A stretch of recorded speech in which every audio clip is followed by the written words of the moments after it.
Petrol, diesel ಮತ್ತು gas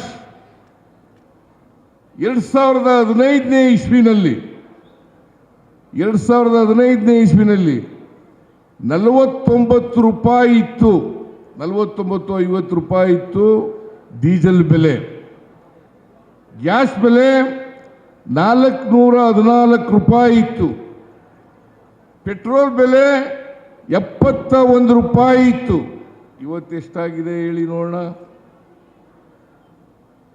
crude oil ಬೆಲೆ ಮನಮೋಹನ್ ಸಿಂಗ್ರವರ ಕಾಲದಲ್ಲಿ $125 ಹೋಗಿತ್ತು. ಒಂದು ಬ್ಯಾರಲ್ ಕ್ರೂಡ್ ಆಯಿಲ್ ಬೆಲೆ $125 ಹೋಗಿತ್ತು. ಇವತ್ತು ಒಂದು ಬ್ಯಾರಲ್ ಕ್ರೂಡ್ ಆಯಿಲ್ ಬೆಲೆ $62 ಆಗಿದೆ.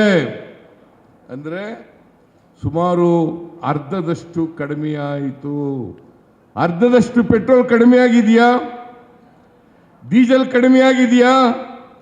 ಗ್ಯಾಸ್ ಕಡಿಮೆ ಆಗಿದೆಯಾ?